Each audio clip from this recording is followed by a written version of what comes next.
Pro inferno eu corri a Deus, no custo não pensei, mas teu amor me alcançou, levaste-me à cruz. Na cruz eu vi graça sem fim, Jesus morrendo ali.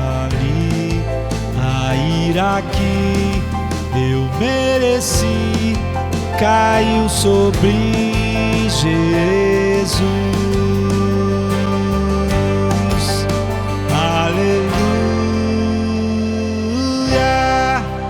não mais vivo eu. Aleluia,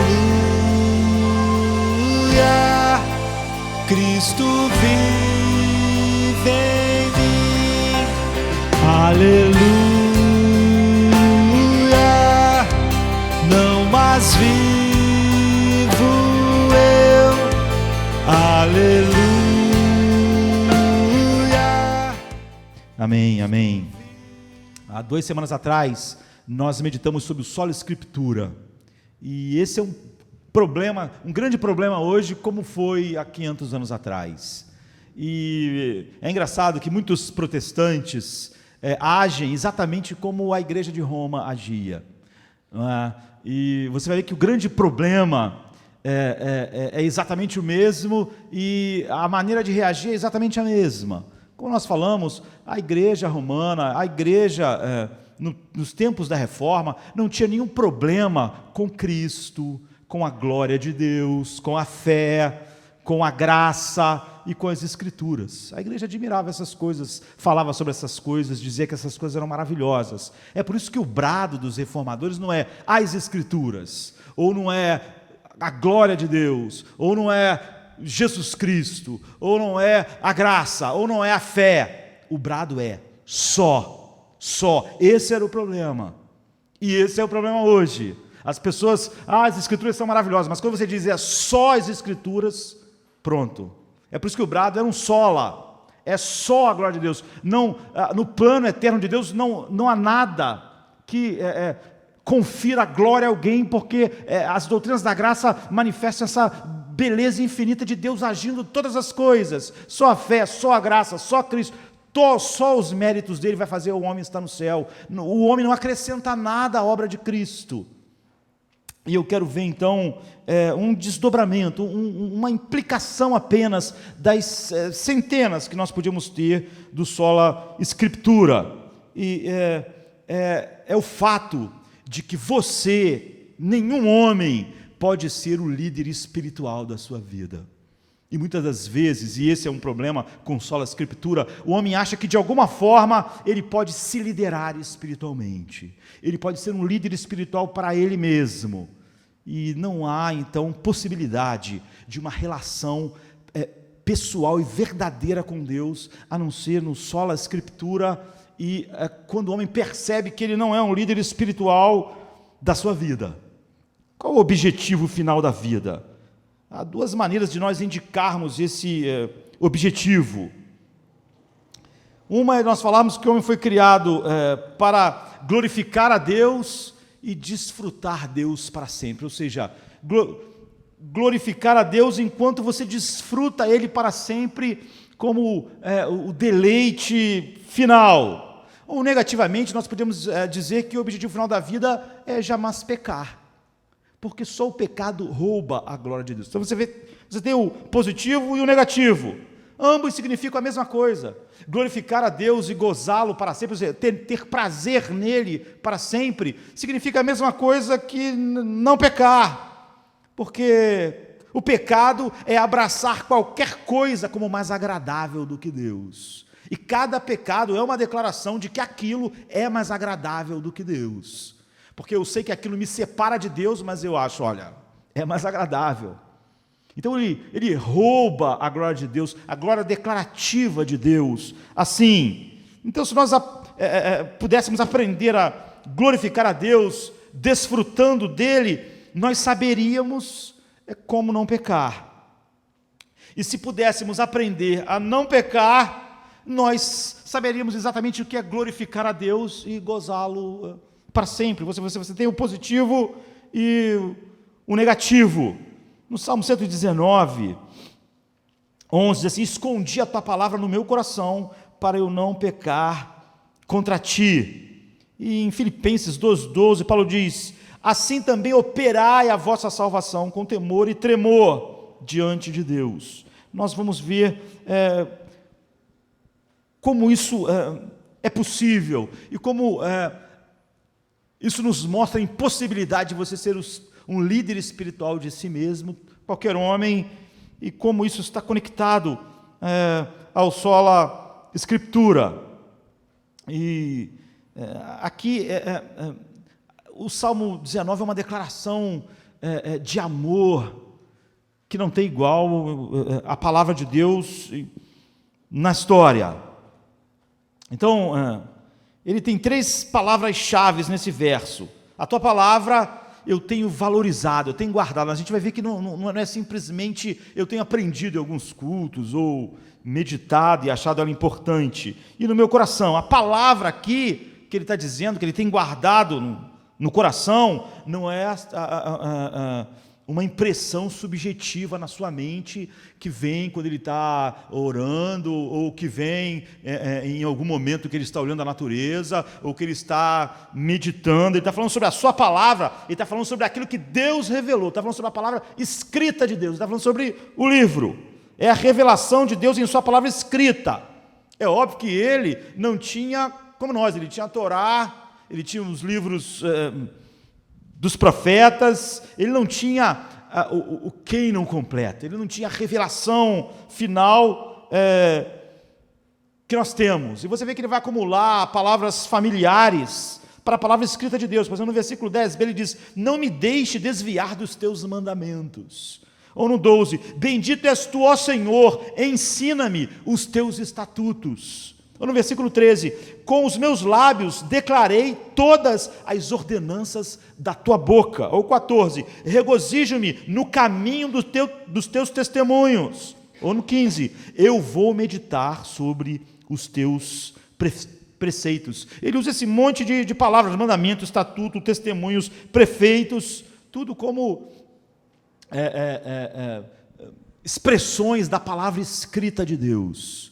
Ele está fazendo essa declaração de amor e de um coração capturado pelas Escrituras. Então hoje nós temos as Escrituras completas, o que ele não tinha. Quando a gente fala a tua palavra, essa é a palavra que ele guardava no coração. Não é uma revelação que ele teve de Deus, uma ideia que entrou na sua cabeça, um insight. É o que Deus revelou de si mesmo, a revelação de Deus que está externa a nós num livro. Então isso ele diz que guarda no coração, não só no livro, não só na palavra externa. Ou seja, ele tem mantido e enchido o seu coração e guardado no seu coração essa palavra, que é a palavra escrita, o ensinamento dela, como um tesouro. A palavra que ele usa no hebraico para esconder no coração. E o coração, nós temos que entender que a Bíblia fala que é o lugar onde nós pensamos, o lugar onde nós sentimos, é o centro da vida, como está em Gênesis 6,5, ou Jó 36,13. Ele diz: eu tenho pensado, eu tenho estimado, a tua palavra tem enchido o meu coração. Ou seja, o meu coração não tem tido uma visão de ti, a tua palavra que tem enchido ele, e isso tem enchido o meu pensar e o meu sentir, e eu tenho valorizado isso. Quando ele fala que guarda no coração, ele não está falando só, eu aprecio a tua palavra. Porque a gente pode dizer assim: olha, eu guardo os meus filhos no meu coração, eu guardo a minha esposa no meu coração, mas é óbvio que todo mundo percebe que é uma metáfora, que eu valorizo muito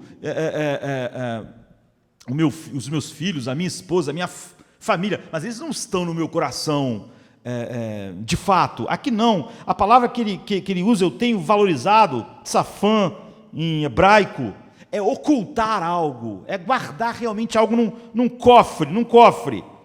Ele está dizendo o seguinte: as pessoas guardam tesouros em cofres. É assim que eu realmente guardo a tua palavra no meu coração. Ela não é uma vaga lembrança, ela está realmente dentro. Eu conheço a tua palavra e ela é guardada por mim dessa forma. Então não é só valorizar, é que em todos os momentos da vida, tudo que eu olho e vejo, eu vejo através da tua palavra, porque ela está no meu coração agora. Eu medito dia e noite nos teus preceitos, eu tenho essa paixão pela verdade do livro, e agora tudo que eu olho, eu vejo através do livro. Porque eu guardei assim no meu coração. Então, como nós lemos no início, o apóstolo Paulo diz assim, em Filipenses 2,12, trabalhe a tua salvação com temor e tremor, ou operai em algumas versões. Você vê que Paulo não diz, trabalhe por tua salvação. Isso não existe. Você não pode fazer nada para ser salvo, sabe? Você não pode trabalhar para ser salvo. Você só pode operar ou trabalhar uma coisa que você já tem, o que você já tem. E a salvação não é algo que você ganhe, não é algo que você trabalhe para receber. Você recebe salário, e o salário do pecado é a morte, mas o dom gratuito de Deus, não é salário. O apóstolo Paulo usa exatamente essa expressão, não é salário. Você não trabalha por tua salvação. Quem acha que está trabalhando e vivendo uma vida para no final ser salvo, não entendeu nada do Evangelho. Você só trabalha aquilo que você já tem. A salvação é um dom espiritual da graça, não é algo que simplesmente eu agarro, seguro, trabalho. O que Paulo está dizendo é o seguinte: quando nós temos as Escrituras, a verdade de Deus, nós começamos a trabalhar com ela. Nós que temos um novo coração, que expressa a mesma verdade que o autor do Salmo, para com a palavra escrita de Deus, nós trabalhamos a nossa identidade, nós trabalhamos a nossa psicologia, nós trabalhamos a nossa sociologia, nós trabalhamos nossos relacionamentos, nós trabalhamos nossa abordagem para o mundo, nós vamos aplicando em todas essas coisas as Escrituras, e isso é operar a salvação que nós temos. É assim que os pecados são conquistados, porque o que nós vamos ver é que, ao não ser o seu guia espiritual, a palavra de Deus mostra que o sola Escritura é a única coisa que pode te levar à obediência que honra a Deus, da maneira que honra a Deus. Então, nós podemos conquistar, não é? Vencer todos os pecados em nossas vidas por esse caminho, mas você só pode fazer isso em harmonia com o Evangelho. Como Paulo diz em Gálatas 2,14, há um modo de vida que é digno do Evangelho. Paulo diz, tem um modo de vida que seja digno do Evangelho. É operando a salvação assim em todas as áreas da vida. Então, aquilo que Cristo fez não foi só o poder que me justificou, Ele é o poder que me leva à santificação. Mas se você perder o contexto com o qual essas coisas acontecem, e como através da palavra os pecados são conquistados, vencidos, você perde o Evangelho. Então a cruz é a chave da justificação, e a cruz é a chave da nossa santificação, porque na cruz todo o poder do pecado sobre mim, toda a autoridade do pecado sobre mim é quebrado ao meus pecados serem cancelados diante de Deus. Então você não pode lutar contra pecado nenhum se você não souber claramente que todos esses pecados já foram cancelados. A cruz cancela os nossos pecados. Isso é justificação, ou seja, nenhum pecado do passado, do presente ou do futuro me condena mais. Eles foram totalmente pagos. Então eles foram cancelados judicialmente. É isso que é justificação. Deus declara justo. Ele não declara isso lá no final. O homem é justificado na entrada. no chamado eficaz. O homem entra no reino, ele é justificado. Os que dantes conheceu, a esses ele predestinou, e aos que predestinou ele chamou, os que chamou ele justificou. Ou seja, ele cancelou judicialmente todas as exigências do pecado ao Cristo receber a ira que esses pecados deviam receber, representando aqueles que o Pai escolheu. Então, pecados passados, presentes e futuros, judicialmente, juridicamente, já receberam o veredicto final, o juízo final de todos aqueles que estão em Cristo já aconteceu. O juízo final para mim não vai acontecer um dia, ele aconteceu na cruz. Na cruz Deus disse: está pago, tudo foi pago, está cancelado. Em seguida, com base nesse cancelamento dos nossos pecados, o poder do pecado é quebrado em nossas vidas. Totalmente quebrado. É por isso que nós, que não estamos debaixo da lei, mas debaixo da graça, o pecado não tem mais domínio sobre nós. Porque o poder de Deus que cancelou o pecado, passado, presente e futuro, não é o pecado até a hora que eu fui justificado. A justificação é uma vez para sempre. Esse poder que me justificou, ele quebrou o poder que o pecado tem sobre mim. Nunca é o contrário. Não é? Deus não quebra o poder do pecado, ele não cancela o pecado que eu conquisto. Isso seria uma enorme heresia que permeia a igreja hoje. A ideia de que, à medida que eu venço um pecado, ele é cancelado. Eu venço um pecado, ele é cancelado. Isso me afastou de toda a obra de Cristo. Não é? O meu pecado não é cancelado quando eu venço. A questão é que, agora que o pecado foi cancelado, eu recebi o poder de mortificá-lo, de vencê-lo, de conquistá-lo. É por isso que ele diz: mortificai, pois. Você pode mortificar. Um homem fora de Cristo não pode mortificar pecado nenhum. Nós, em Cristo, podemos. Primeiro veio o cancelamento. Nenhum pecado, passado, presente e futuro, pode condenar mais. Nenhuma condenação há para os que estão em Cristo Jesus. Justificação. Sempre que alguém ensinar santificação. E isso é muito comum. Eu vejo muitas pessoas dizerem: olha, aquele pastor prega tanto santificação, mas o que a pessoa está pregando não é santificação. É moralismo. Porque mesmo pregando santificação, falando sobre santificação dentro do que a Bíblia disse, é evidente que aquela pessoa está dizendo, está pregando, que o pecado é cancelado à medida que eu o venço. Portanto, ele está negando a doutrina da justificação pela fé. A justificação é pela fé. Quando eu fui levado a crer, os pecados foram cancelados. Portanto, essa vida de conquista do pecado, de santificação, não é feita para que o pecado seja cancelado. Não é feita no pavor. É feita sobre pecados que já foram cancelados. Você nunca vence um pecado que toda glória é dada a Cristo, porque por ele esse pecado foi cancelado e por ele o dom foi dado, o poder foi dado para mim mortificar o pecado, santificação. Sempre você deve ligar, vencer e mortificar um pecado ao que Cristo fez. Isso flui da cruz. É por isso que não há nada meritório na vida inexorável de santidade, santificação dos que foram regenerados. Então, por exemplo, eu vou mencionar só 3 coisas rapidamente. Na morte de Cristo, por exemplo, nós morremos com Ele. Isso traz uma consequência. O pecado foi cancelado lá. Paulo diz assim: fomos reunidos com Ele na semelhança da sua morte.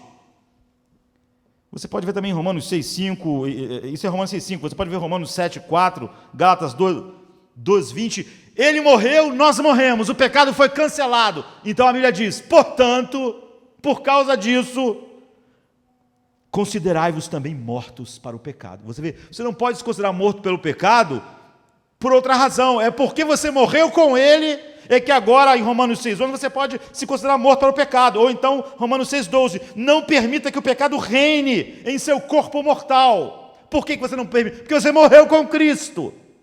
Essa é a consequência, o portanto. Você não permite que o seu pecado reine, e aí o seu pecado foi cancelado. Não, porque ele foi cancelado agora, portanto, você tem o poder e a ordem de não se considerar morto para o pecado, porque você morreu com Cristo, e não deixar o pecado reinar em seu corpo mortal.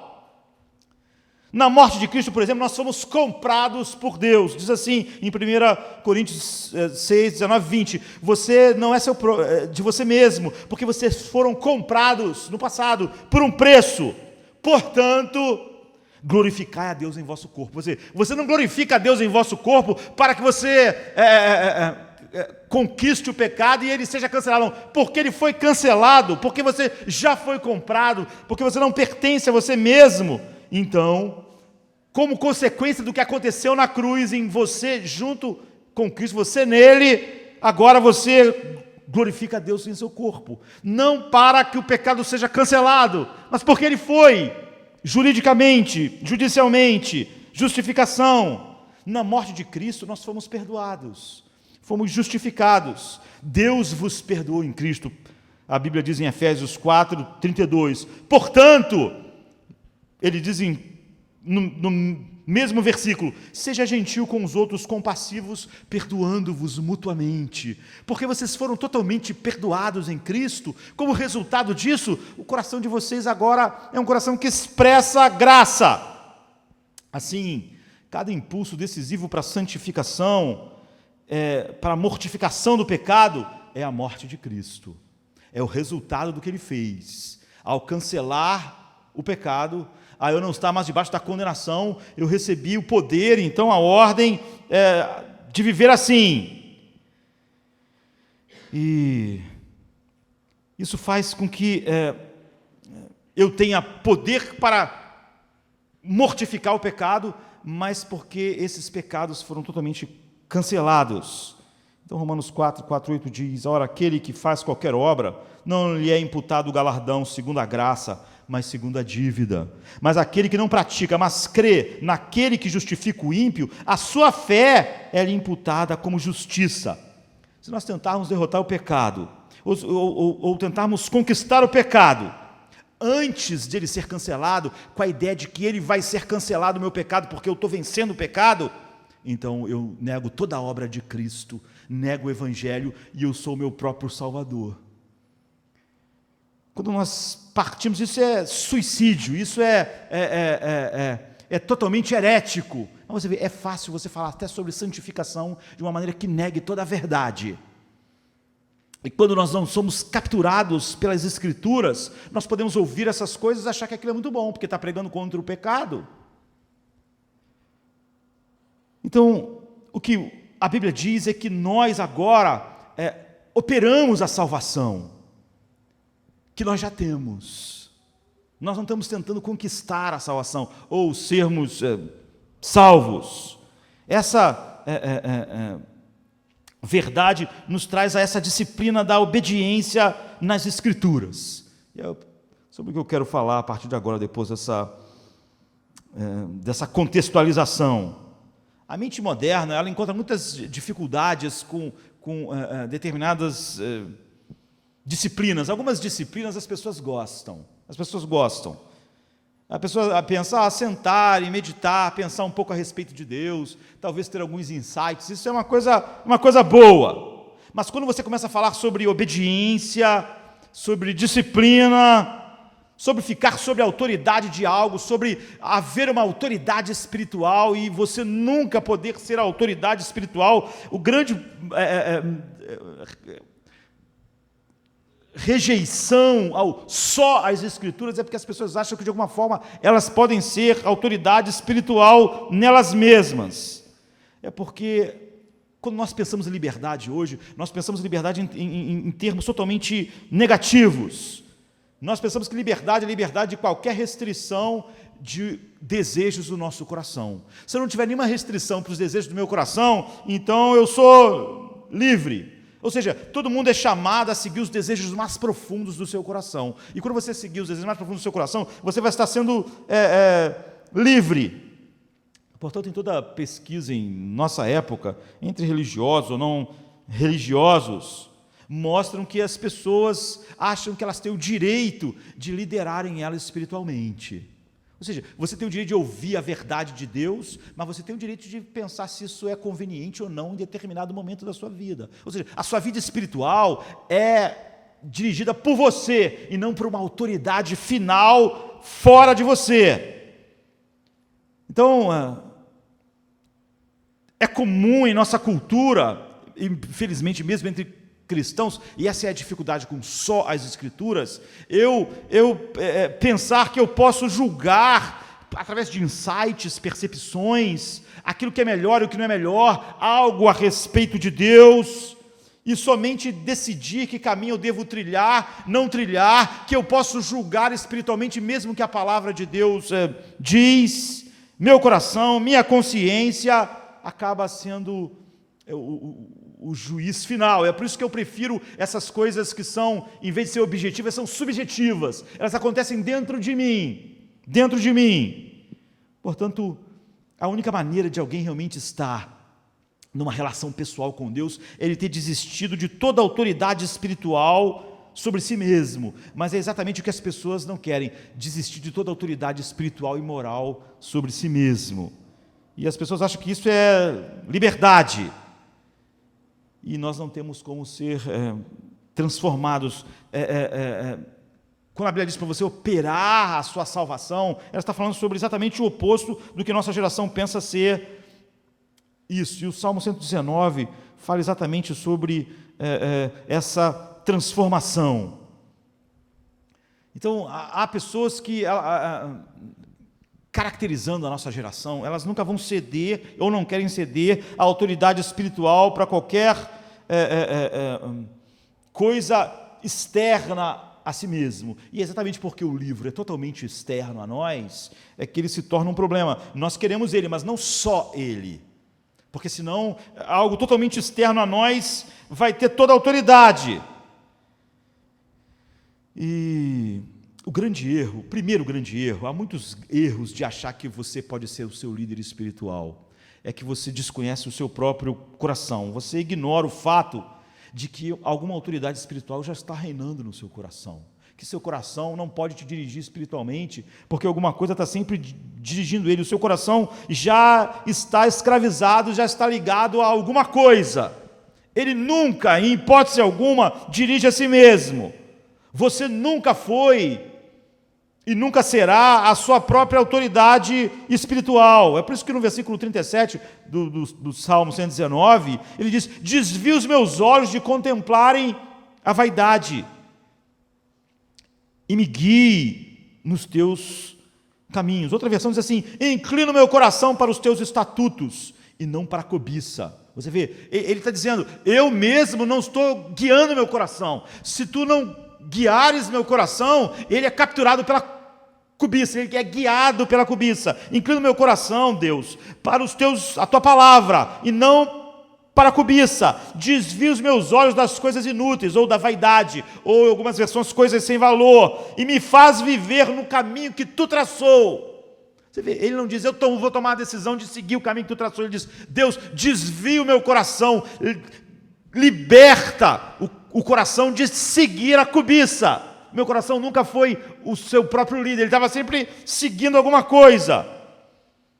Então observe o que ele está dizendo: se eu vou seguir os seus caminhos, tu é que tem que libertar, tu é que liberta o meu coração de seguir a cobiça.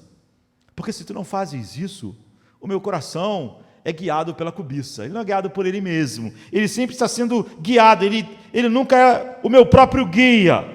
Eu preciso de ajuda, eu não posso pará-lo, meus olhos estão fixos em ti. Meus olhos estão fixos em ti como? Na tua palavra. Porque senão o meu coração se apega a coisas sem valor. A palavra hebraica que ele usa para coisas sem valor, ou que foi traduzida como vaidade, é a mesma palavra para ídolos, como está em Jonas, por exemplo, 2,8. Aqueles que acreditam em ídolos inúteis. Coisas sem valor. É a mesma palavra que foi traduzida aqui assim, porque é a palavra para ídolos. desprezam a misericórdia. Então, o pressuposto é que quando o teu coração não está sendo dirigido pela palavra de Deus, por Deus, tão somente pelas Escrituras, ele está sendo guiado por algumas coisas. Teu coração, ele não é o seu guia espiritual, e ele nem pode ter insights da verdade, insights sobre Deus, insights sobre a palavra de Deus. Se você não é escravo e cativo à palavra, então você está sobre outra autoridade que cativa o seu coração.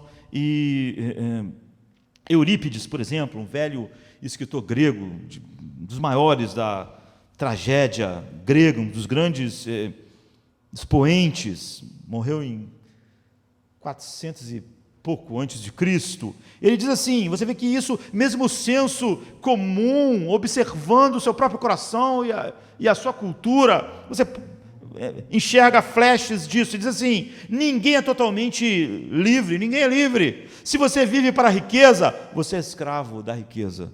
Se você vive para a moralidade, você é um escravo da lei moral. Se você vive para agradar as pessoas, você é um escravo da opinião popular. Você é escravo das pessoas que você busca agradar. Isso é a mesma coisa que a Bíblia diz. Ou seja, um escritor grego, ele pode acertar quando o que ele diz é o que a Bíblia diz. Ele continua assim, Eurípides, pare de ser ingênuo. Todo mundo vive por algo. Todo mundo tem algo que é principal, que é a principal coisa pela qual eles vivem, aquilo que dá alegria a eles e que se é tirado, a alegria se vai. Todo mundo tem algo que é o seu centro integrador emocional, que se for mexido, desestabiliza o seu coração. Seja o que for, isso é a sua autoridade. Isso está governando você. Você é um escravo disso. Você tem que ter Isso te leva, é isso que te impulsiona. Se alguma coisa ameaça isso, você fica ansioso, com medo, paralisado. Se alguma coisa vai em direção a isso, você se sente realizado. Ele diz, não seja ingênuo e não perceber como o coração trabalha. Se você não estiver sob a autoridade do controle verdadeiro de Deus, tão somente pela palavra, você não está sendo controlado pelo seu coração em algo que possa honrar a Deus, você está sendo controlado por outra coisa, ou você está sendo controlado pela palavra externa, através do poder do Espírito, ou outra coisa está controlando o seu coração, não é o seu líder espiritual. Por isso que nenhum insight, nenhuma experiência subjetiva, que não flua da verdade, da direção externa e objetiva, é direção de Deus. Oliver Twist, que é um livro famoso, é o segundo romance de Charles Dickens, foi lançado em 1800 e pouco, o livro, conta a história, e num dos seus personagens, que virou um musical famoso, tem uma mulher que é uma prostituta, Nancy, de um homem bruto, chamado Bill Sikes, e ele é abusivo, ele bate nela, ele é violento, mas as pessoas falam para ela não ficar com ele, mas ela fica apesar disso. Ela diz, se você for solitário, se alguém for o centro da sua vida, você acaba ficando. Essa é a razão que ela dá. Ela diz assim, e tem uma música da Broadway que reproduz essa fala. Se você tem um vácuo de amor em seu coração, você sabe do que eu estou falando, ela está dizendo. Quando alguém vem junto com a promessa de preencher esse vácuo, você tem que entregar-se a ele, não importa como ele abusa de você. Você acaba por não poder pará-lo, ou sempre acreditar que aquele centro da sua vida irá por fim te satisfazer.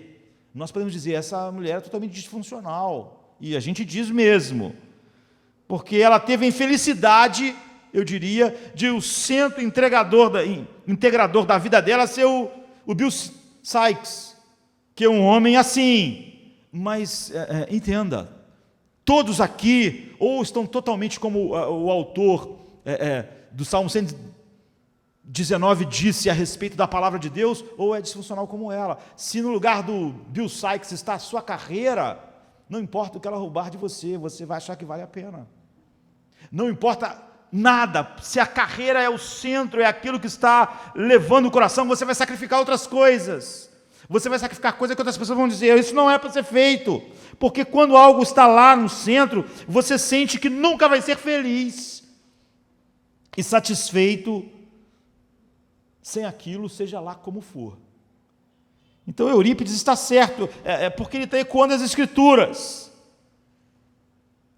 E é isso que o autor aqui do Salmo está dizendo: eu não vou ser capaz de servi-lo a menos que tu tires os meus olhos daquilo que ele se apega como ganância, como cobiça, porque eu sou obcecado pelo que eu sirvo.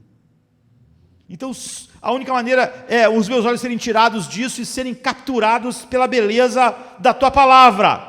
O que o autor do Salmo está dizendo é o seguinte: eu não sou a minha própria autoridade espiritual. É ingênuo alguém achar que é. E é por isso que é ingênuo alguém dizer que ele pode caminhar não só com as Escrituras, que só ela, porque ele está acreditando que ele pode ser, de alguma forma, encontrar algum tipo de liderança espiritual dentro dele mesmo, e não nas Escrituras, ou em alguma experiência. Então você não é a sua própria autoridade espiritual, você não é seu próprio, você é sempre vendido a alguma coisa. Como a Bíblia diz, vendido ao pecado. Você sempre é vendido a alguma coisa.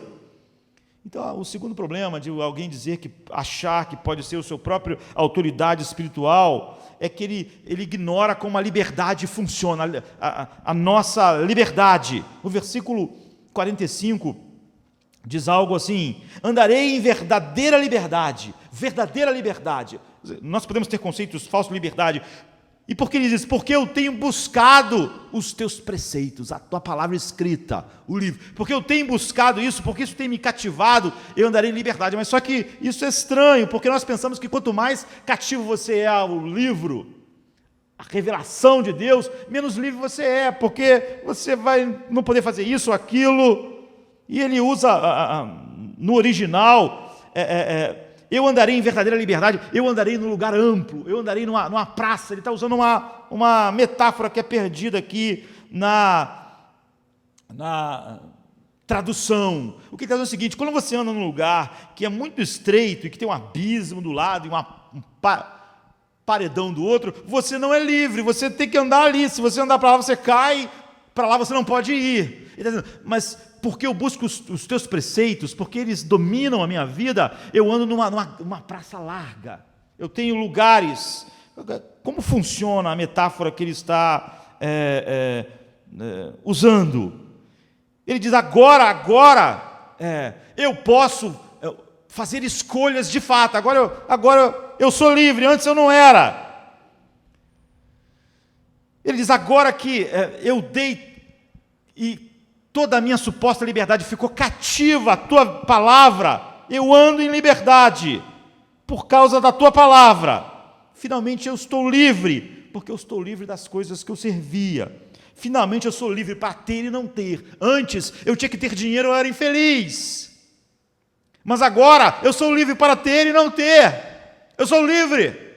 A tua palavra me fez livre. Eu posso ter um romance, eu posso não ter. Eu sou livre, eu não era livre. Eu era como a Nancy, da obra do Charles Dickens. Eu precisava ter aquilo, eu precisava ter o meu mundo. Agora eu sou livre. Eu posso ter, eu posso não ter. Eu sou livre. Eu costumava ser escravo de ressentimentos. Por quê? Porque algumas coisas não aconteceram na minha vida como eu queria. Ou algumas pessoas faziam coisas que não me agradavam. Então eu era escravo do ressentimento. Mas agora eu sou livre. Eu sou livre. Porque eu não tenho que ter. Eu não tenho que ter a aceitação das pessoas, eu não tenho que ter o aplauso das pessoas, eu não tenho que buscar a autoestima em todas essas coisas que as pessoas buscam. Eu fiquei livre, a tua palavra reinando em mim me fez livre. Se alguém ficasse no caminho do que eu desejava, eu ficava com raiva. Eu era cativo da raiva. Se ficasse no caminho do que eu desejava, eu ficava com raiva. Mas agora eu sou livre, porque eu não preciso daquilo. Eu não preciso daquilo. Se alguém ficar no caminho, eu sou livre. Você vê, é assim que eu opero a salvação dos pecados que foram cancelados, porque agora eu tenho um coração como desse homem. Agora que eu sirvo só a Ti, agora que eu sou cativo totalmente do livro, da palavra, e não do coração, e nem de ser dirigido espiritualmente por qualquer insight, sensação, pensamento, mas pelo livro. Então agora eu sou livre. Nada mais me dá ordem. Romance não me dá ordem, dinheiro não me dá ordem, popularidade não me dá ordem, nada me dá ordem mais. Eu fiquei livre. Havia coisas que eu sentia que eu tinha que ter ou não ia ser feliz. Não existe mais essas coisas, não existem mais. Então agora eu posso ter e posso não ter. Agora tu pode me dar e tu pode tirar, porque eu sou livre. É isso. Esse é o poder dessa metáfora. Eu posso ir ou eu posso ficar, porque não está mais atrelado eu ir a eu ser pleno e feliz. Antes era, então eu podia não ir, mas então eu ficava infeliz. Mas agora eu posso ir, eu posso ficar. Eu sou livre, eu tenho escolhas finalmente. Eu posso lidar com tudo isso. É o que ele está dizendo. A liberdade, ele diz, as restrições que a sua palavra me trouxe me fez livre, porque elas me colocaram nessa situação em que eu posso ter e não ter, ficar ou ir, todas as coisas. Então, o mesmo senso comum nos mostra isso. Outro dia eu estava falando com vocês, quando você vê, por exemplo, um planador, sabe? Você vê, o avião leva ele lá em cima e depois solta ele, mas porque ele tem uma aerodinâmica adequada às correntes, ele fica voando horas, porque ele é adequado para aquele, a sua aerodinâmica é adequada, tem as restrições certas para ter a aerodinâmica certa para usar as correntes de ar. Agora bota ele no mar, ele cai na água e ele é totalmente inadequado, ele afunda, ele não boia, ele não navega. Você vê, ele tem que estar nos limites das restrições para o qual ele foi feito. Quando você bota um submarino debaixo do mar, ele funciona bem. Ele tem que estar dentro das restrições do seu designer, que é a água. Mas se você cismar de amarrar o submarino no avião, subir com ele, largar ele, é óbvio que ele cai. Ele não é um planador. É óbvio que ele tem umas restrições, ficar na água, mas quando ele fica na água, ele está livre. Ele está dizendo isso, eu sou totalmente livre quando eu sou totalmente restrito pelas restrições corretas da tua palavra, porque foi para isso que eu fui feito. Eu estava lendo outro dia uma mãe contando que o filhinho dela foi brincar com um amiguinho na casa dele, e o amigo dele tinha uns gatinhos, então eles ficaram brincando no tapete, foi super divertido. Quando ele chegou em casa, ele falou, mãe, eu quero ter também um animalzinho de estimação. Mas a mãe dele ficou sem saber o que fazer, porque ele era cheio de alergias. A gente sabe que alergia e gato não é... E o médico tinha dito que era melhor não ter bicho nenhum assim. E a mãe, de repente, teve um insight assim, poxa, que bicho eu podia dar para o meu filho, para ele ficar feliz, porque ele foi para casa do amiguinho, ficaram lá no tapete brincando com os gatinhos. Então ela foi e comprou um aquário, cheio de peixinho dourado, assim. Falou, que filho, comprei os bichinhos que você queria. E o menino ficou assim, super feliz, e foi lá para dentro com o aquário dele, ficou lá, botou lá, e ele ficou brincando, e daqui a pouco o menino voltou, e a mãe falou assim, e aí, gostou dos bichinhos? Está se divertindo? Ele era muito divertido. No início eles ficaram pulando no tapete, mas agora eles pararam. Eles não estão mais pulando, parou tudo. Sabe? Ele queria bicho para brincar no tapete, como ele brincou com os gatos do amigo. Então, no início eles pularam, porque estava uma festa. Mas eles pararam de pular, mãe.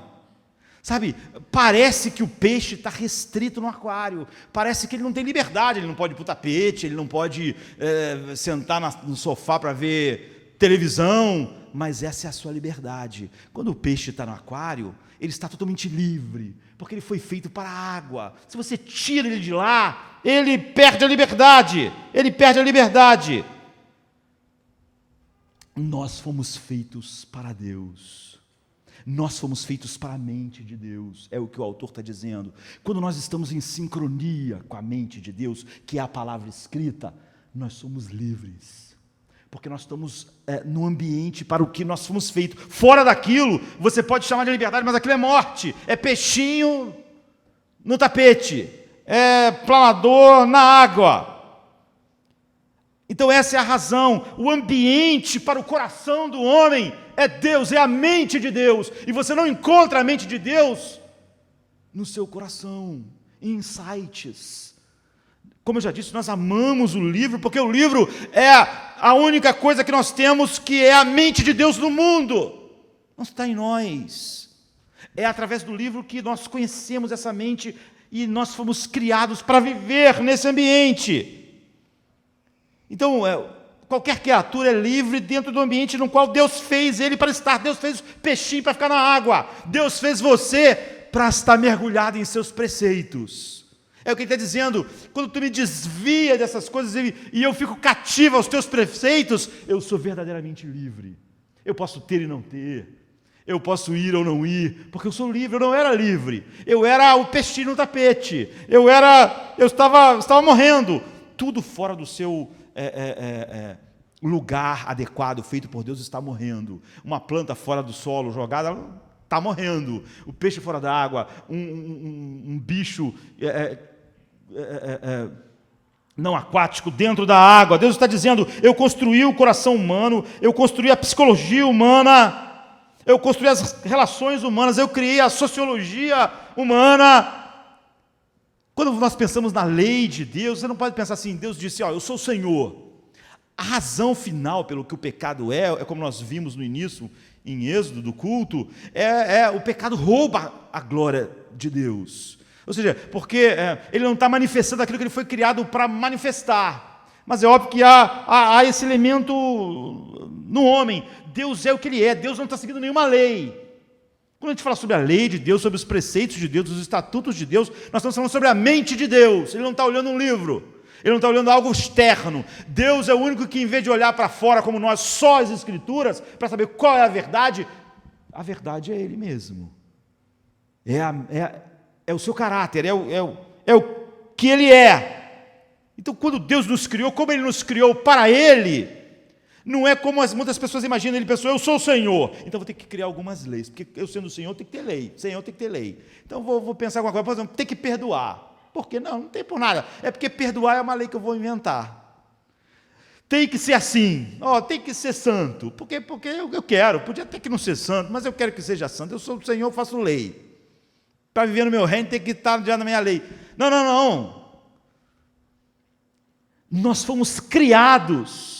Nossa alma, nossa psicologia, o mundo das nossas relações, para existir naquilo que Deus é. E quando nós violamos isso, nós roubamos a glória de Deus, mas nós violamos o design para o qual nós fomos criados. Nós estamos nos violando também. Nós somos o peixinho que pulou do aquário. Você está destruindo a sua estrutura, o seu próprio ser. Você está fazendo com o que você é aquilo que o menininho fez com os peixes. Assim, quando alguém diz, eu vou ser minha própria autoridade espiritual, ele é totalmente ingênuo sobre o que é a liberdade. A liberdade é estar cativo aos preceitos de Deus, não porque simplesmente há algumas regras que eu estou tendo que cumprir. A palavra escrita é porque eu fui criado para aquele ambiente, e não há vida para mim, para o design com que eu fui criado fora disso. Por isso o autor está dizendo, quando fui capturado pelos teus preceitos, então eu fui livre. Eu fui livre. É por isso que Jesus diz que você conhece a verdade e você é liberto, você fica livre. E a outra ideia errada é que nós não compreendemos como o coração regenerado agora se relaciona com essa verdade que é o livro. Françoise Sagan, que é uma escritora francesa, romancista, dramaturga, famosa, morreu acho que em 2005. Quando ela fez 50 anos, ela deu uma entrevista para a Time, e na entrevista eles perguntam a ela, você é feliz com a sua vida? Ela diz: eu tenho sido feliz com a minha vida, tenho sido livre para fazer o que eu quiser.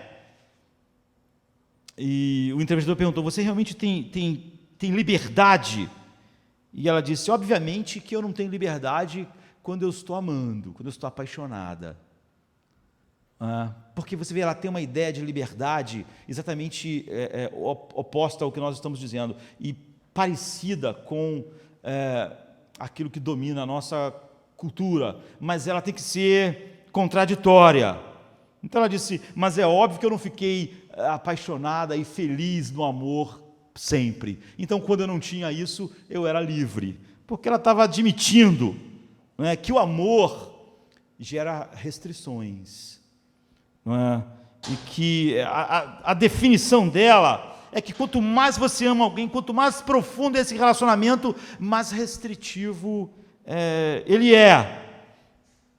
E, por exemplo, quando você começa a se relacionar com alguém, o compromisso ainda é muito frouxo, mas quando você, por exemplo, some 3 dias e não dá, a outra pessoa manda um negócio para você: onde é que você está? O que aconteceu com você?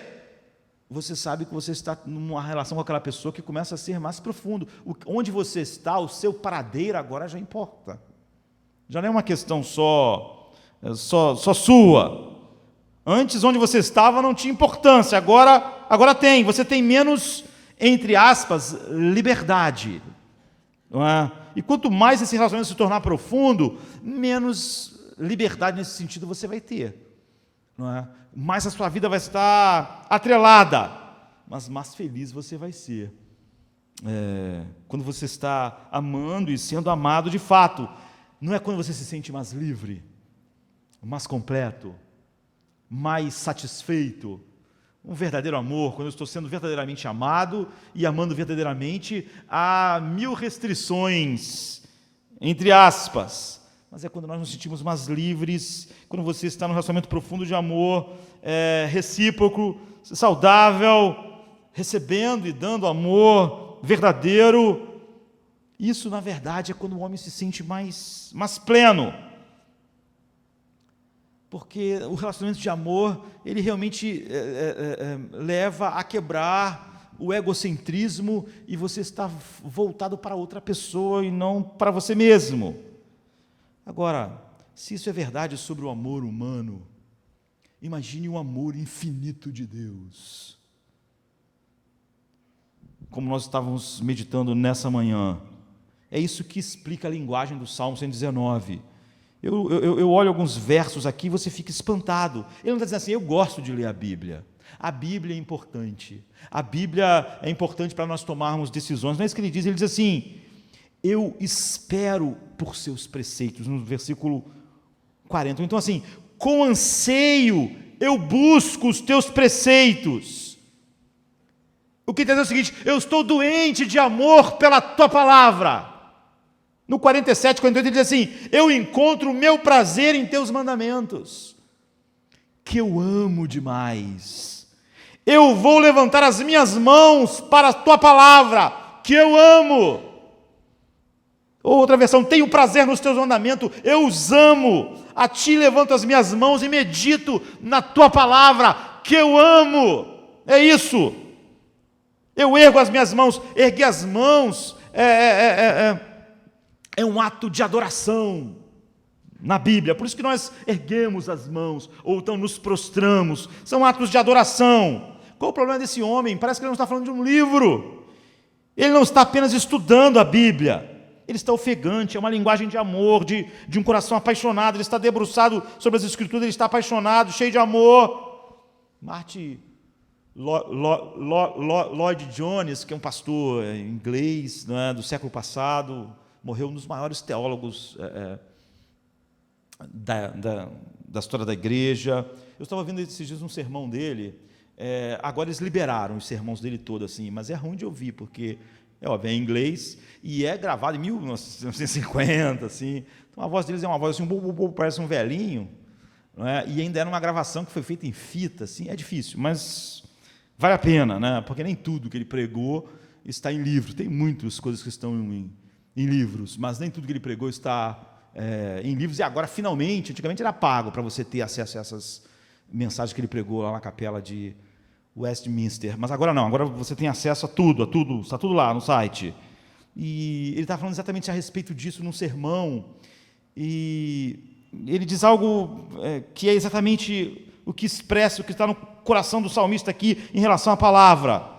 Ele diz assim, olha, sempre que você está com a pessoa que você ama, ou com quem você está amando, mesmo que você não esteja num relacionamento ainda, ou com quem você já está, mentalmente você está fazendo pequenas anotações do que ela gosta, do que ela odeia, e você está criando um mapa na sua mente das suas alegrias, das suas tristezas, as coisas que fazem essa pessoa feliz, as coisas que geram sofrimento, suas alegrias, suas angústias. Quando você está com quem você ama, você está ali colhendo informações e fazendo um mapa mental. Ou seja, você, quando conversa sobre outras pessoas, sobre aquela pessoa, você está, na verdade, procurando pistas do que aquela pessoa gosta, do que ela não gosta. Você está criando isso. Você está disposto a ouvir tudo a respeito daquela pessoa. Por quê? Porque você quer conformar seu comportamento ao que ela gosta. E você quer que o seu comportamento não ofenda. Ou seja, você está interessado naquilo que ela não gosta. Então você quer chegar e falar sobre um livro que ela diga, adoro esse autor. Ah, é? Ah, que legal, eu também. Vamos, não é? Você quer saber o que agrada aquela pessoa e aquilo que aborrece aquela pessoa. É o que ele estava dizendo. Você olha o gosto e os desgostos da pessoa. Ou seja, você, de certa forma, é o que ele está dizendo, está se submetendo à lei da natureza daquela pessoa. E você está se conformando à lei dos seus amores, à lei dos seus ódios, à lei das suas alegrias, à lei dos seus desgostos. Você está experimentando a lei dos seus prazeres. No Salmo 119, 37, ele diz, desvia os meus olhos das coisas inúteis e faz-me andar no caminho que tu traçou. Não é interessante ele usar agora a expressão caminho para falar sobre a palavra de Deus? Nos teus caminhos que tu traçastes. Quando ele lê a Escritura, ele não está vendo preceitos, leis, comandos, ele está vendo, sim, mas o que são eles para ele? A expressão do caráter de Deus. É assim que ele se relaciona com a palavra de Deus agora, os seus caminhos, os caminhos que tu traçaste com teus pés, aquilo que tu amas, aquilo que tu odeias, aquilo que é importante para ti, aquilo que tu desprezas. Não é assim quando você pega um porta-retrato de quem você ama, você gosta da moldura, você gosta do vidro, mas aquelas coisas não têm nenhum valor sem a imagem da pessoa amada ali. Uma carta de quem você ama, que você não vê, ou então que foi embora, você gosta até do cheiro da carta, do cheiro da tinta. Não porque você ama o papel, ou ama a tinta, mas a pessoa. O salmista está dizendo, ele quer descobrir todo dia o que Deus ama e odeia, porque ele ama a Deus. O que traz prazer e o que traz desgosto. Por quê? Porque ele tem medo. Porque ele pode ser condenado. Porque ele pode de novo estar debaixo da condenação. Não, porque ele ama. Porque o coração dele foi capturado. É por isso que ele usa essa linguagem de amor. Lloyd Jones diz, mesmo quando você está fazendo esse mapa mental do que uma pessoa gosta ou não gosta, a pessoa que você ama, você nem percebe, você está fazendo isso automaticamente. Você não está pensando assim, eu vou aprender essas coisas para me submeter. Não, não. Você está capturado pelo amor. Você está fazendo isso e mesmo você não está percebendo. Você não tem uma visão negativa da lei, da submissão e da obediência. Porque você nem pensa naquilo como obediência. Ela gosta disso, ele gosta disso, vou fazer isso. Você não pensa isso como obediência, você pensa nisso como prazer que flui do coração, que ama. Então ele diz, eu sinto anseios pela tua palavra. Cada sentença, a minha mente captura algo que tu amas e que tu odeias. E é por isso que Jesus diz assim em João 14, 23, se alguém me ama, guardará a minha palavra. Ele não diz, guardar a minha palavra é me amar. Ele diz, se me ama, guardará. Esse é o resultado do verdadeiro amor. Então é óbvio que eu não só não sou o meu guia espiritual, como toda autoridade espiritual é totalmente cativa a outro, a palavra, porque esse é o paradoxo do amor, não é? Você é restrito por ele e totalmente completo.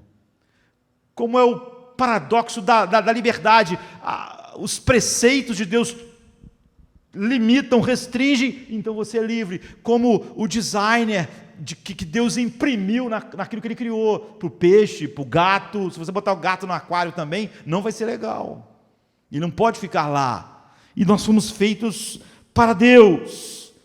É óbvio que você pode começar a obedecer a Bíblia sem amor, porque você quer ter uma vida melhor, porque você quer se sentir melhor, porque você quer que Ele abençoe o seu casamento, porque você quer um emprego, porque você quer ser curado. Esse lixo é pregado como evangelho.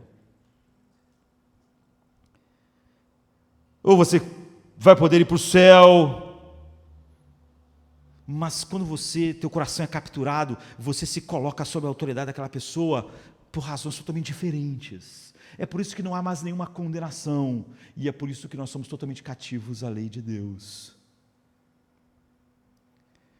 Você não precisa nem pensar nisso como obediência. Aquilo agora é o seu prazer.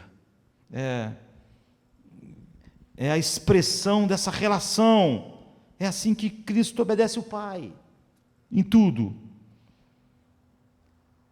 Você vê, você não tem como estar numa relação verdadeira com Deus e ser o líder espiritual ou a autoridade espiritual sobre você mesmo. Você perde completamente isso. Mas você, na verdade, nunca foi. Você estava sendo liderado e guiado por outras coisas. Teu coração sempre foi vendido.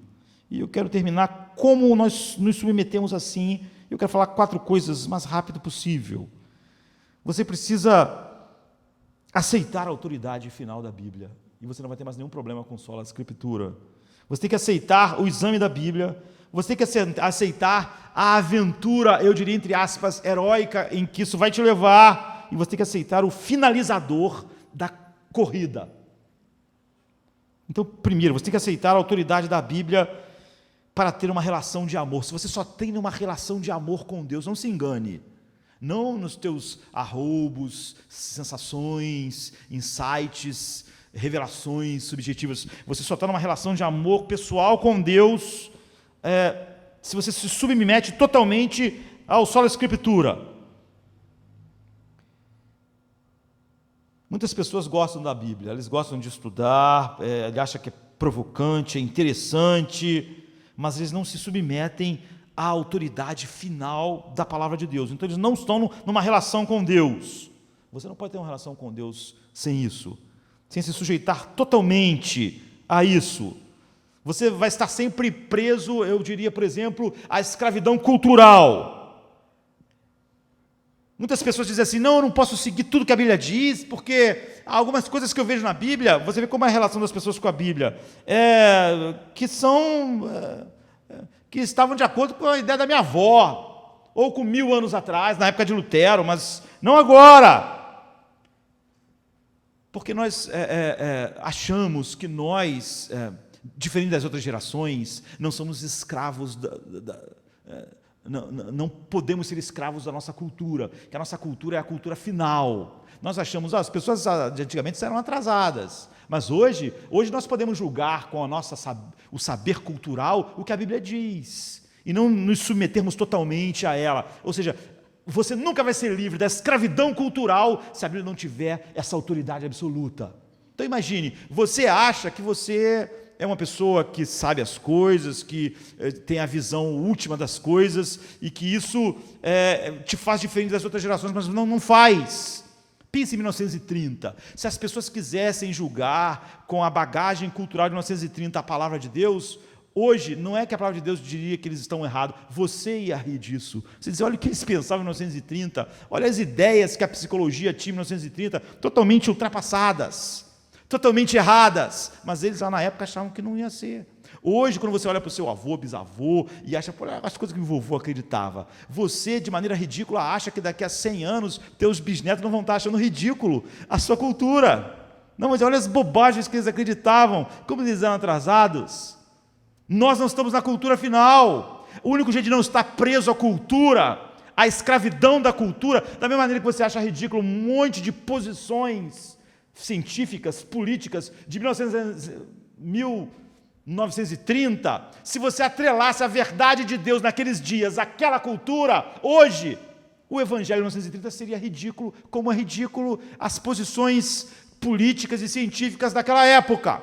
Se você atrelar a verdade de Deus às posições culturais da nossa época, é óbvio que o Evangelho, como é verdade quando ele está atrelado, daqui a 50, 100 anos, vai ser tão ridículo quanto as pessoas verem as falácias da nossa posição na nossa época. Então, a única maneira de não ser escravo das opiniões culturais em todas as gerações é submeter todas as opiniões culturais à Bíblia e não o oposto.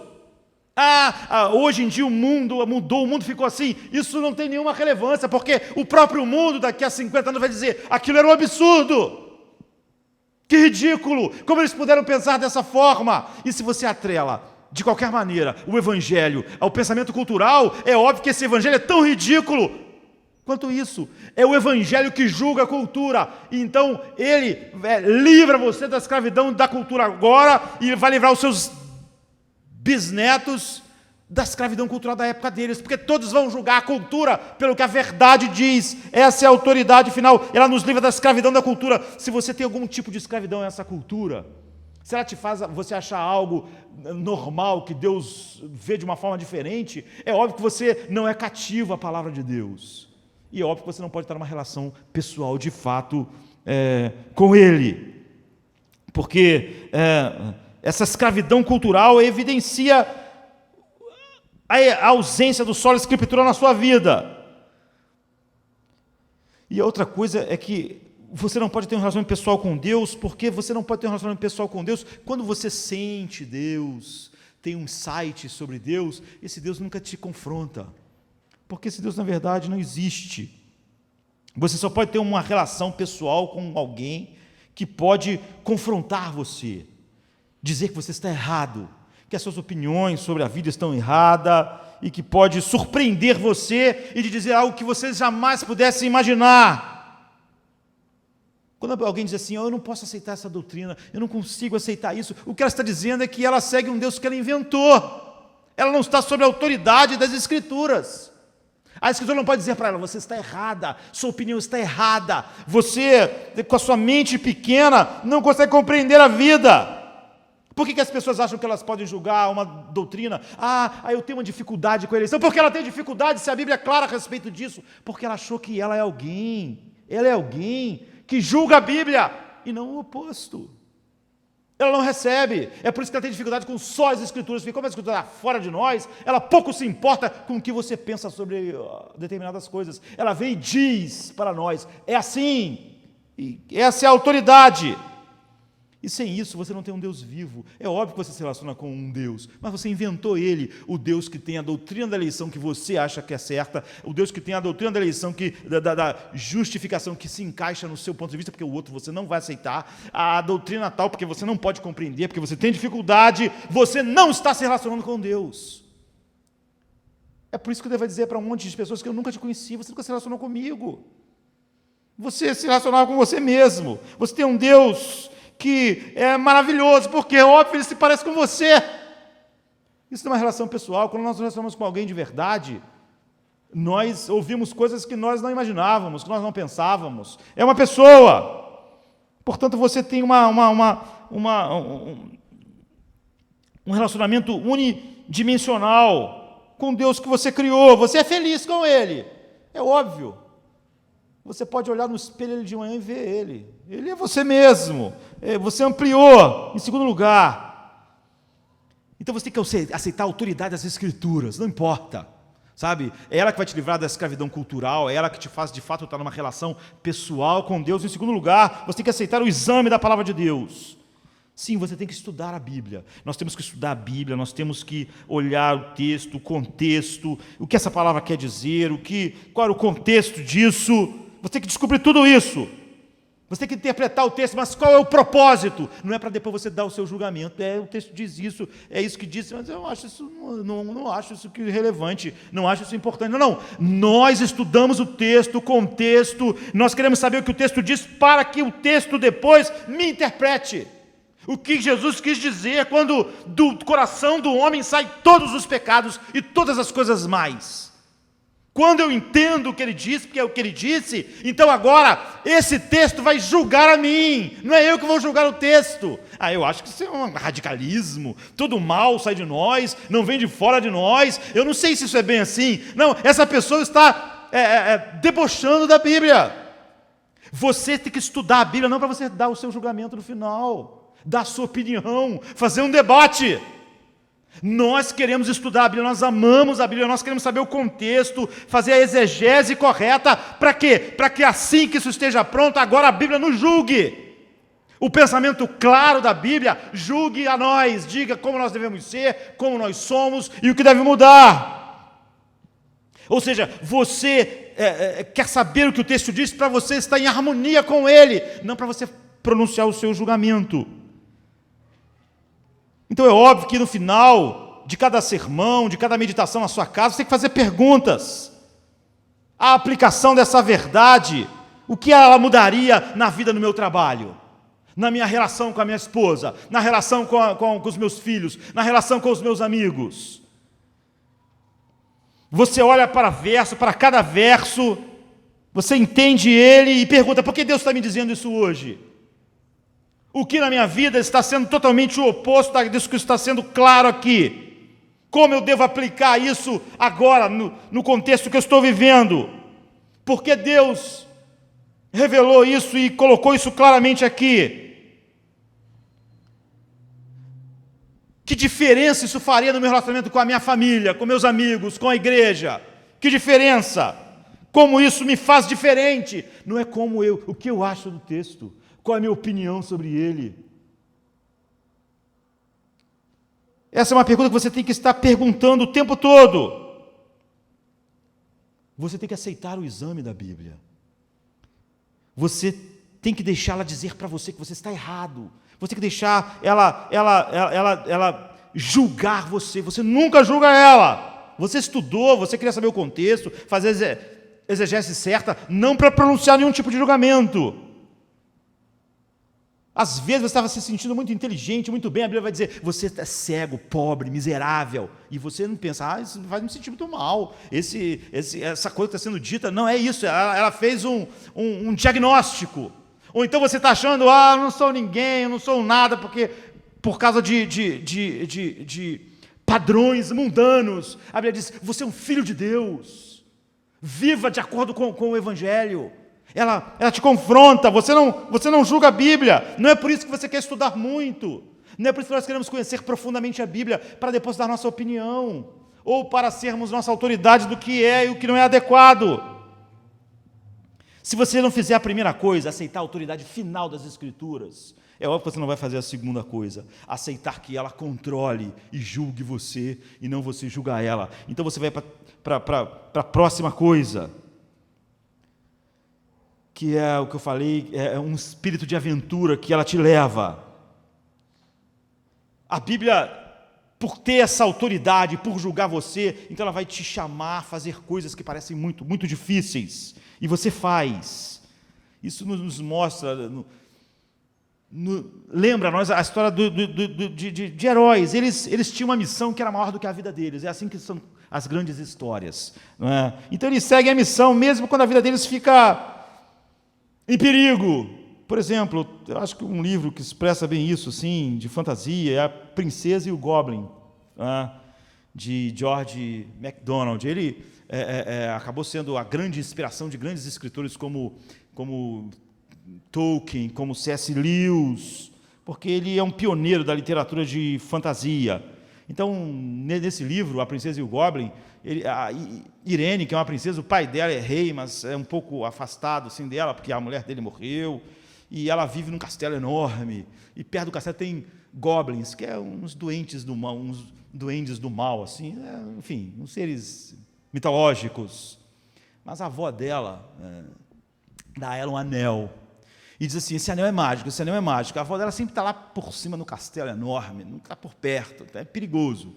Então, você sempre fica com esse anel, porque quando os goblins aparecem, quando você está em perigo, você vai enxergar através do anel um fio, assim, um fio. Siga o fio. Você nunca deixa de seguir o fio, porque se você der um passo para o lado, para a esquerda ou para a direita, você vai deixar de ver o fio que te leva para onde você deve ir, para se salvar. E ela faz isso. Se você ler o livro, sempre que a Goblin chegando perto dela e ela, com o anel, vê o fio, ela começa a seguir, às vezes o fio começa a levar ela para lugares que parece que está errado. Parece que está levando ela para onde os goblins estão e não para onde eles não estão, em vez de levar elas para longe do que ela naturalmente acharia ser o lugar certo.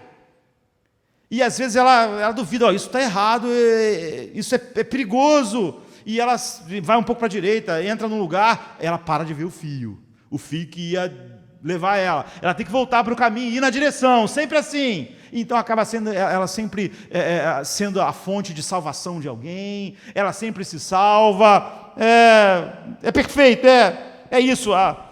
Nessa aventura há exatamente isso que a palavra de Deus é para nós. Comece a obedecer a Bíblia, se colocar sobre a autoridade final dela, e vai parecer às vezes que ela está te levando para o perigo. Por exemplo, se você obedecer a Bíblia, que diz que você nunca deve casar com alguém que não é espiritualmente compatível com você, ou seja, a coisa mais preciosa para você é a glória de Deus.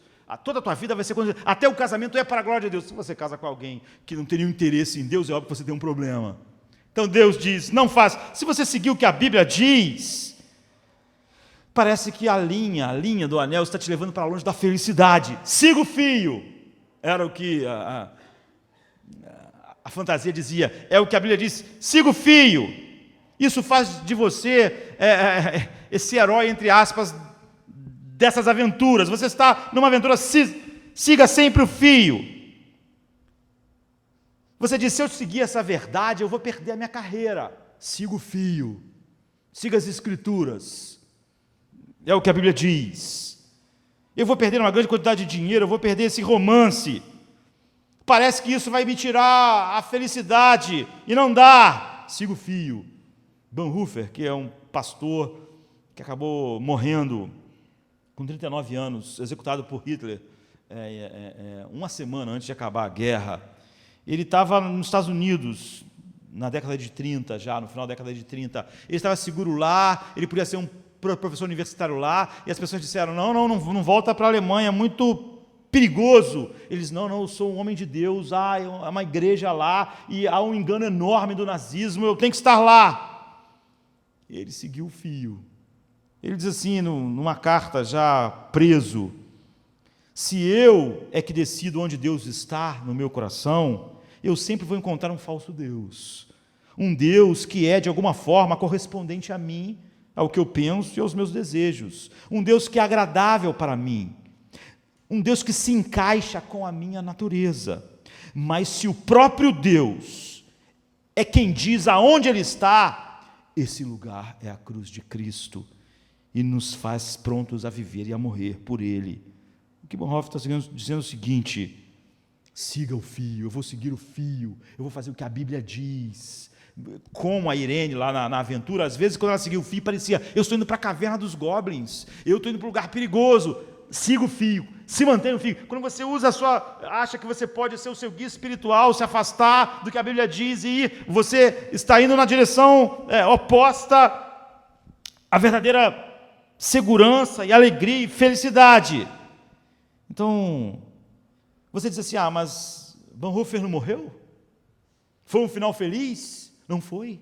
Milhares de pessoas são inspiradas por ele. O que ele escreveu da cadeia, salvou vidas, inspira vidas, e ele agora está na glória de Deus. Não foi um final feliz?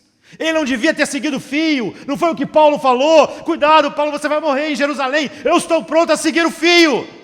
Eu vou seguir o fio. A minha vida não é preciosa. Isso é estar capturado pelo solo da Escritura. É o que ele diz no versículo 32, correrei pelo caminho dos teus mandamentos quando dilatares o meu coração. Essa é a última coisa.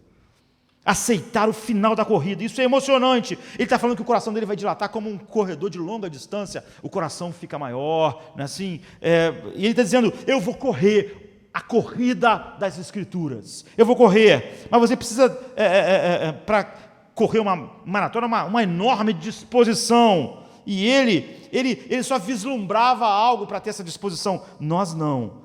Nesse sentido, ele é um homem melhor do que eu, porque ele estava animado para correr a corrida, e embora ele não tivesse a garantia incrível, por exemplo, de Hebreus 12, que diz assim, portanto, nós também, que estamos rodeados de uma tão grande nuvem de testemunhas, deixemos todo o embaraço e o pecado que tão de perto nos rodeia, e corramos com paciência a carreira que nos está proposta, olhando para quem? Para quem foi na frente, para quem correu a corrida final, o autor e consumador da nossa fé, o qual pelo gozo que lhe estava proposto, suportou a cruz, desprezou a afronta e assentou-se à destra do trono de Deus.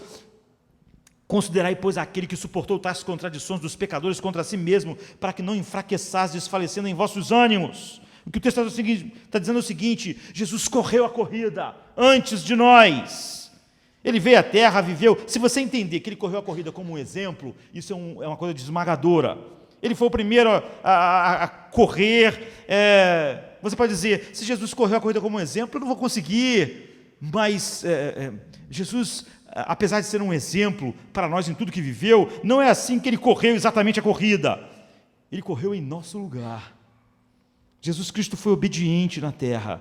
Ele veio à terra, ele se humilhou, ele sempre seguiu o fio. Mesmo quando o fio parecia ser um absurdo. Pedro, por exemplo, falou para ele, se você seguir o fio, você vai morrer em Jerusalém, não vá. Ele disse, para trás de mim, Satanás, eu sigo o fio. A vontade do meu Pai é que eu vá para Jerusalém.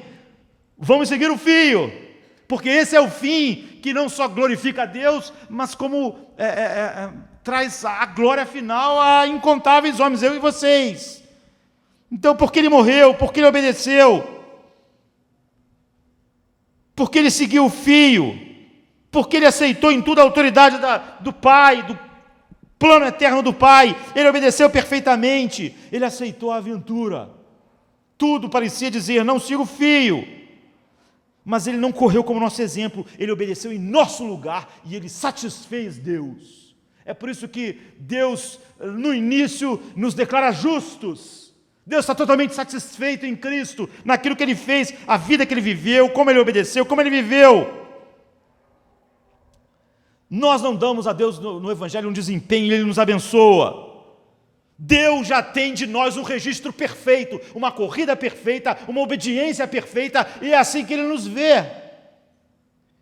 O que significa que não há nenhuma maneira, não é?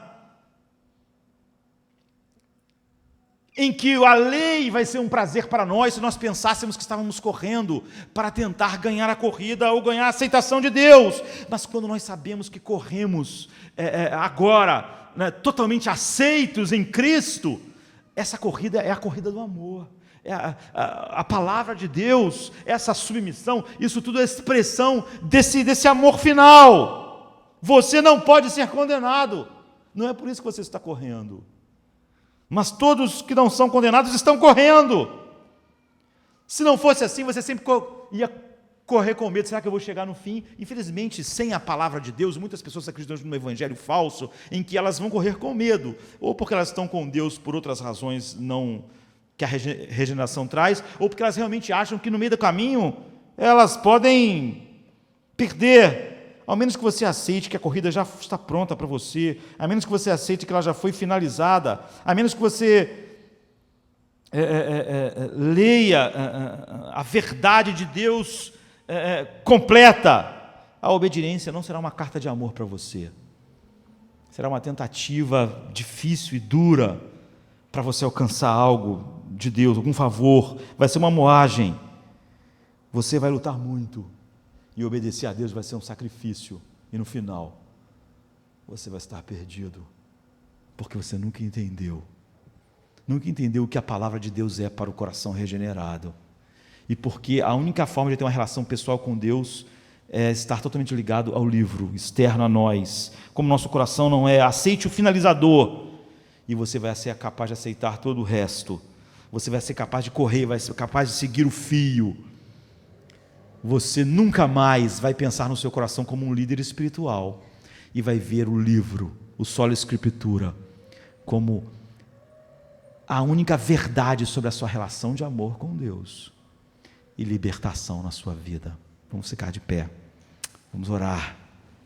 Pro inferno eu corri a Deus, no custo não pensei, mas teu amor me alcançou, levaste-me à cruz. Na cruz eu vi graça sem fim, Jesus morrendo ali.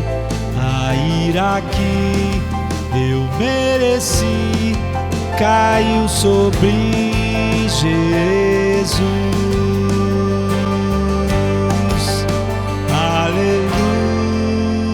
Aleluia, não mais vivo eu. Aleluia, Cristo vive em mim. Aleluia, não mais vivo eu. Aleluia.